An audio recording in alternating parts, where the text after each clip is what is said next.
My name is Leo, and I ruin things. It's what I do. I take a perfect, still moment and I press my thumb right into the middle of it, smudging the edges. I'd been doing it for years. Then I met Elara, and for the first time I wanted to preserve something.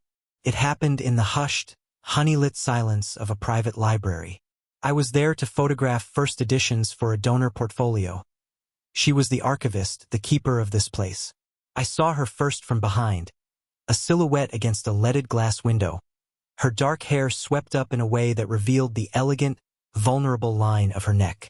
She was hovering over a spread of centuries-old pages, her hands steady, capable, impossibly gentle, smoothing a crease with a tool I didn't know the name of. She felt my presence. People usually don't. But she went still, then turned, and her eyes, the color of weathered slate, found mine. There was no smile, just a deep, quiet assessment. "You're the photographer," she said. Not a question. Her voice was lower than I'd imagined, a soft rasp that felt like a physical touch in the quiet room. "Leo," I managed, my own voice sounding too young, too loud. "Elara." She looked from my face to the camera in my hands and back again, as if measuring the distance between the two. "The light is best in the next hour. You should begin." I didn't want to begin. I wanted to watch her work. For the next 45 minutes, I pretended to. I framed shots of leather spines and gilded text, but my focus was always on the periphery of the viewfinder, on the way she moved. It was all economy and grace, no wasted motion. She was a woman in her mid-40s, sure of her space in the world. Yet there was a subtle tension in her shoulders, a guardedness that made her seem, paradoxically, young. I needed a specific book from a high shelf. I reached for it just as she passed behind me.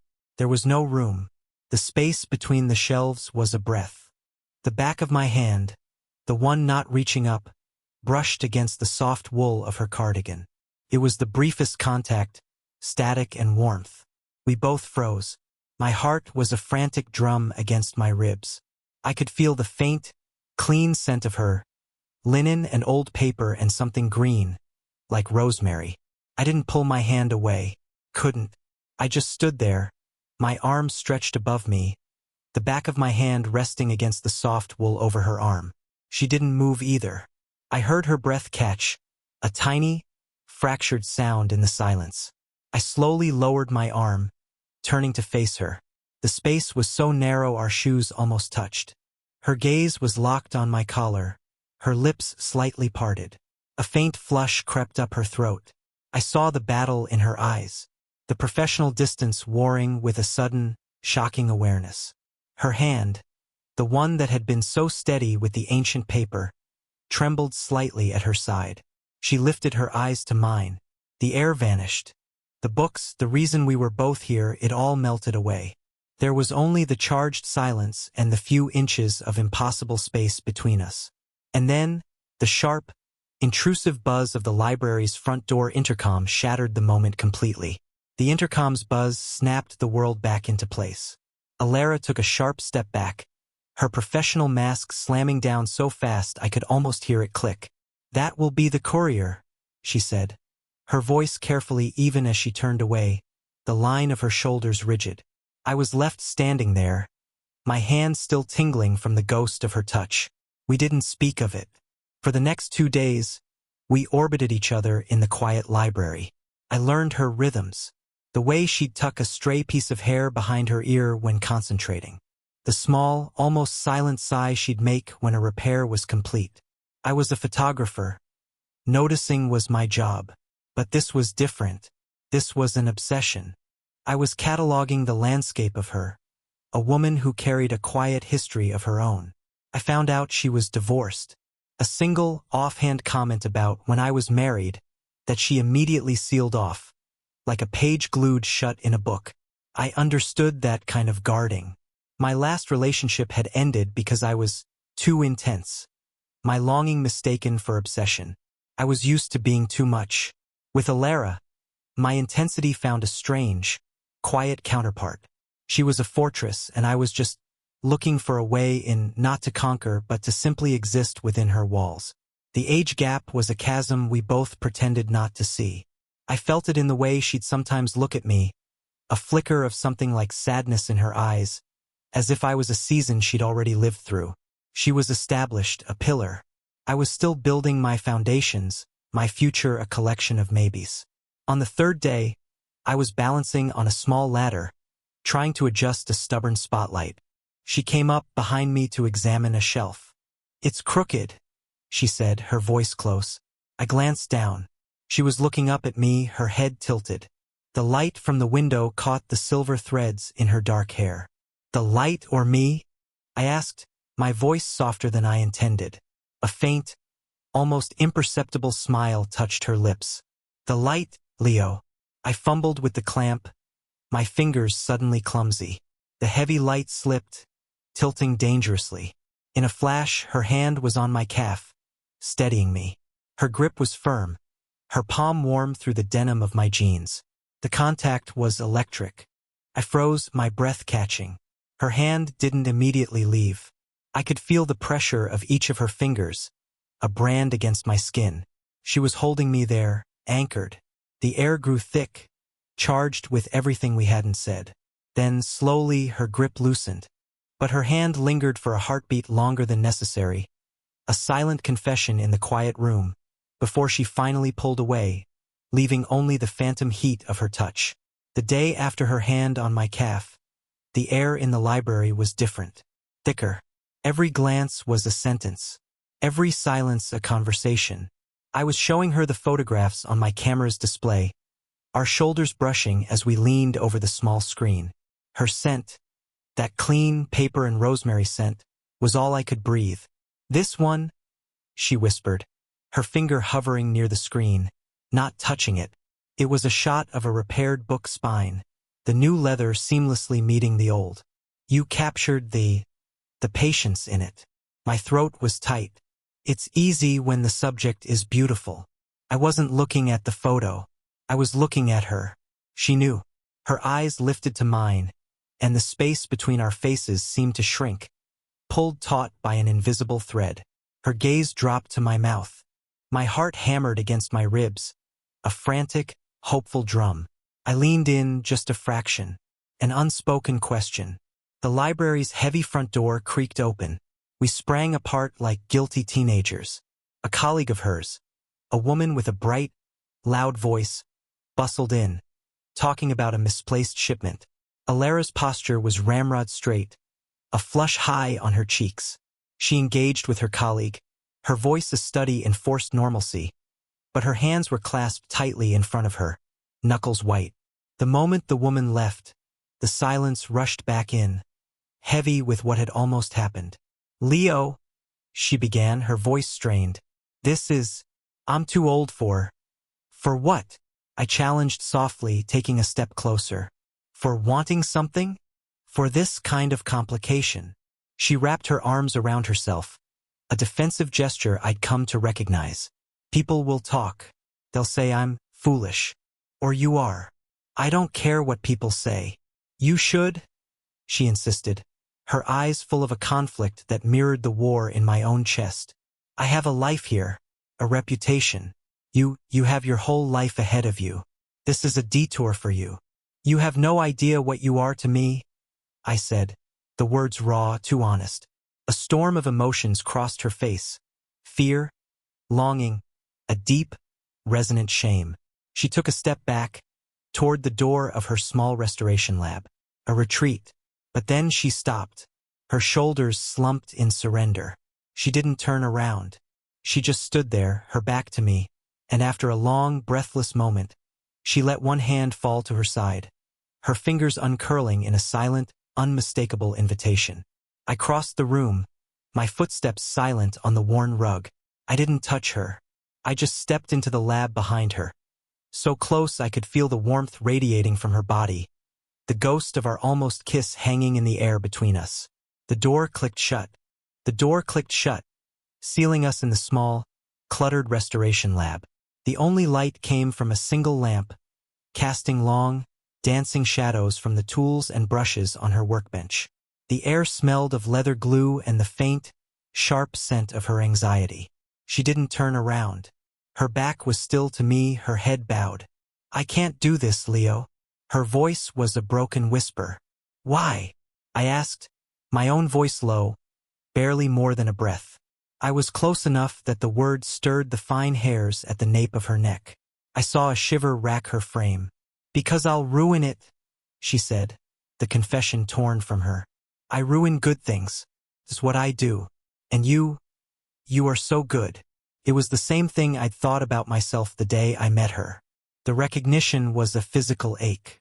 Without thinking, I lifted my hand. I didn't grab, I didn't demand. I simply brought my fingers to her shoulder, the touch so light it was almost not there. She flinched, but she didn't pull away. A tiny, choked sound escaped her lips. Slowly, so slowly, I turned her to face me. Her eyes were wide, glistening with unshed tears. The professional archivist was gone. In her place was a woman laid bare, every one of her years and every one of her fears etched into the beautiful lines of her face. My heart was a wild, painful thing in my chest. I lifted my other hand, my thumb brushing a stray tear from her cheek. Her skin was impossibly soft. Her breath hitched, her lips parting. Elara? I whispered, my thumb tracing the line of her jaw. She was trembling.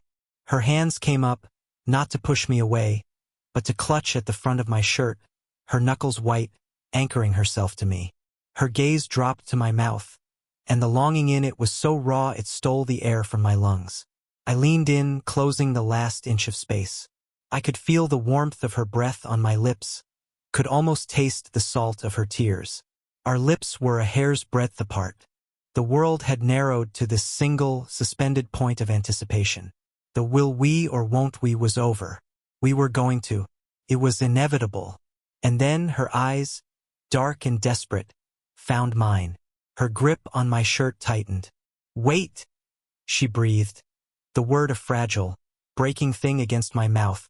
The word hung in the air between our mouths. A fragile barrier. Wait. I froze, my entire body screaming in protest. I didn't pull back. Couldn't. Why? The question was a raw scrape in my throat. Her eyes were wide, filled with a fresh wave of shame that eclipsed the longing. You don't know me, she whispered, her voice cracking. You see this careful version of me, the one who fixes things. I see you, I insisted, my thumb still stroking her jaw, feeling the frantic pulse beneath her skin. A bitter, broken laugh escaped her. Do you? The woman who let her marriage dissolve because she was too afraid to be a mess in front of her husband? The woman who spends her life repairing objects because she has no idea how to repair a person. Her grip on my shirt tightened, not in passion, but in a kind of agony. I am emotionally sterile, Leo. I have nothing to give you that won't leave you empty. It was her deepest truth, the core of her shame, laid bare. And it changed everything. The attraction wasn't just risky because of our ages or what people might say. It was risky because she believed, in her soul, that she was broken. A ruined thing that would inevitably ruin me. The revelation should have made me step back. It should have given me pause. But it did the opposite. It made every guarded look, every hesitant touch, every moment of silence make perfect, heartbreaking sense. Instead of pulling away, I slid my hand from her jaw to the back of her neck, my fingers tangling in the soft hairs at her nape. A shiver, different from the last, racked her frame. I'm not your husband, I said, my voice low and fierce, my forehead resting against hers. And I'm not asking you to fix me. I'm asking you to let me see the cracks. Her breath left her in a shuddering sigh. The fight seemed to drain from her, leaving her pliant in my hands. Her eyes searched mine, looking for the lie, finding only a terrifying sincerity. She was a fortress, and I had just been handed the key to its weakest point. Her clutching hands relaxed their death grip on my shirt, flattening instead against my chest. I could feel the frantic beat of my own heart under her palm. Her gaze dropped to my lips again, and this time, there was no hesitation in it. There was only a slow, deep-burning surrender. She made the decision, a single, almost imperceptible nod. Her eyes fluttered shut, and this time there was no word to stop me. The nod was all the permission I needed. There was no more hesitation, no more space for the ghosts of her past or the fears of our future. There was only the warm, trembling reality of her in my arms. I closed the final, infinitesimal distance. The kiss was not a conquest. It was an answer, a slow, deep, devastatingly gentle answer to every unspoken question that had hung in the air between us for weeks. Her lips were soft, and they yielded to mine not with passion, but with a profound, aching relief. It was the sound a door makes when it's finally opened after being stuck for years. A small, broken sound escaped her throat, a sob and a sigh all at once. Her hands slid from my chest, up over my shoulders, her fingers tangling in my hair, pulling me closer as if I were the only solid thing in a spinning world.